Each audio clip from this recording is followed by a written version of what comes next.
যদি আমার মরণে তোর জীবনে হয় রে হয় সমাধান, আমি নিথর হয়ে পড়ে থাকলে যদি বাড়ে রে বাড়ে ব্যবধান, তবে তুই জোড়া হাতে থাকিস পাখি মোনাজাতে,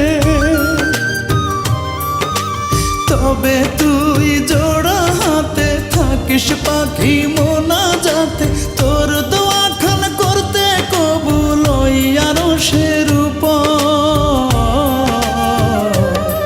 তোর যায় নামাজের পাটিতেই পাবি রে পাখি আমার মরার খবর, তোর যায় নামাজের পাটিতেই পাবি রে পাখি।